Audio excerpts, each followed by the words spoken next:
How are we going, everybody? Just fixing my watering wand. The end of it goes a little bit loose because I use it all the time. Anyway, what I'm doing here is just adding some liquid gold and Eco Butch. This is what you don't see me doing often, meaning we don't film it, but this is what I do with my liquid fertilizers. I run around the garden and basically top up all the plants that need that extra help or fertilize. After a heat wave or, you know, a lot of hot days in a row, plants are really thirsty, you're watering a lot, and when you do water a lot, it's in particular in your pot plants, they do flush out, or the water does flush out all those wonderful nutrients that are, you know, that have been added in the beginning, or the compost that you've applied on top. So you'll need to top up your pot plants, especially with a bit of compost, a little bit of black grit, a little bit of fertilizer, organic fertilizer if you can, pelletize if you like, worm castings. Or even better, that's going to work a lot quicker, is liquid fertilizer. And I'm talking about Eco Butch and liquid gold here. This is what I do, because when you water, and I'll show you now what I mean by that. Let's go over here, have a look at this. All right, we've done these tomatoes to death. You know, these ones have been going through a little bit of a nightmare shock. They've got a little bit of mildew developing on the leaves. It's because of the excess water that we're giving the plants and the fact that it's flushing out. And this is just plain compost with a little bit of black grit. But, you know, watering it twice a day in a pot, you are going to wash out all those wonderful nutrients. There we are. A little bit of Eco Butch and liquid gold over the top, because it does work on the foliage. And it's actually good because it'll strengthen the foliage and hopefully slow down the mildew, if not stop it. Now, you can spray the mildew with the Bluestone or disease control pack that we have. Start with your liquid fertilizing if you like this, what I've done, and go around to all your pot plants and give them a liquid feed. If they're showing signs of wear and tear from the excessive heat, if you're in Victoria, any other parts of Australia, it really doesn't matter where you live in the world or on the world, at what parts of the world, if the weather is playing havoc on your plants and you're constantly watering, no doubt they'll be taking up a lot of water, moisture, but not enough nutrients, which causes discoloration. And this is what I mean by over here. So these plants here, these have been repotted, come to good. Oh, quickly, it's gone to heaven. Given up on me. We don't always win.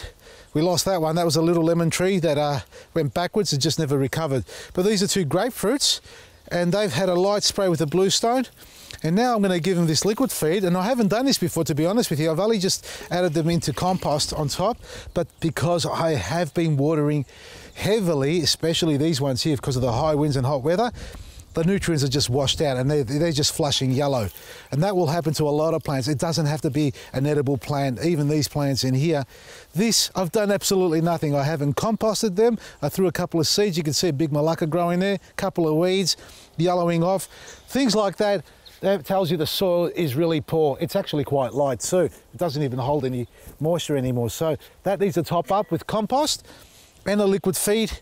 The citrus trees need to be liquid fed. Go around and feed all your plants, evergreen plants, especially if they're starting to yellow off and they've just finished flowering. And if you're lucky enough, you've got a plant that's just recovered after a hard days or hard seasons of growing, meaning it's dropped all its leaves, it's looking bad, it looks like it was going to die, just like this one here. All right, get rid of that. But if you succeed, go and check them like I'm going to do here. Puppies are chewing on sticks. This is our lemon tree that was going to go to heaven one day and decided to stay here on earth.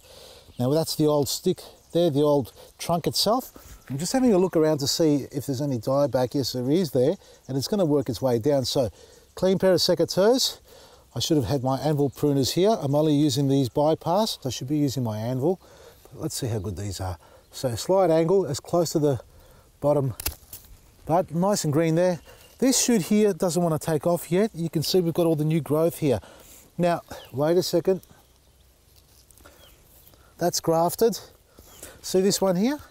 That actually looks like the normal lemon tree because the graft or the rootstock is quite different in the leaf and all that. So, and that looks like it's coming just, have a look here. Look, oh, this is a tough one. I reckon that is the normal tree right out where the joint is. So that's the grafted part on, that's the rootstock.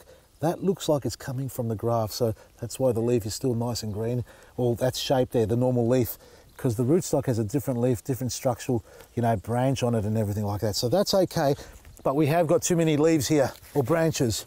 So we're going to establish this as a small to semi-medium size. I'm looking. I've got too many branches here. How many do I want? Do I want them all to grow there, one over here and one over here? I don't think so. I only want maybe 3, or look, I may leave 4. This is nice and strong, but it's not working. See, I cut it back already to there. I'm gonna cut it just below there and leave only the suckers that have come up at the moment. Let's see if I don't break everything else. There we go, that's gone. So we've got 1, 2, 3. That could be 4, but look, we'll leave that little one for now. More than likely I'll end up taking that off and just leave these 3, and they'll come up like that. And I think my tree will start from here upwards. So we'll probably keep it around, 2.5 meters tall, as long as it doesn't go backwards, and we can keep shaping it. It's still too soft to prune. Any more than that, let it grow, let it harden off, and liquid feed your plants. EK Butch and Liquid Gold. The best way to use that, for those who keep emailing me and asking me how to mix them, it's normally 40 mils of each product in 9 litres of water. So EK Butch and Liquid Gold, 40 mils of each. If you're going to do it on a fortnightly or monthly basis, you can have any other liquid fertiliser in your garden. You should use them all up. They're meant to be good, I suppose, as long as it's not a chemical, that is. Go half strength. So if you're going to do something on a more regular basis, especially when you're watering more frequently, you need to replenish the nutrients that get otherwise washed out. So do it at half strength. So instead of a 40 ml mix of each product, 20 mils of each in 9 litres of water, applied weekly. I won't say fortnightly, you can do it weekly, but even fortnightly, it's a safe approach, and it's perfect for smaller pot plants, indoor plants. You don't over fertilise and shock them. So a light mixture, 20 mils of each, 9 litres of water.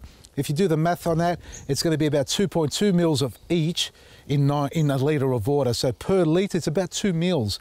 So it's nothing, really nothing, but it will make the world of difference to your plants. And you don't want to green them up too quickly, because that's a quick burst of energy, and then after that follows the dieback. So don't over fertilise too fast, because it's great in the short term, long term damage. You're burning all the feeder roots in the soil, because these roots of every plant are going to be sitting pretty shallow.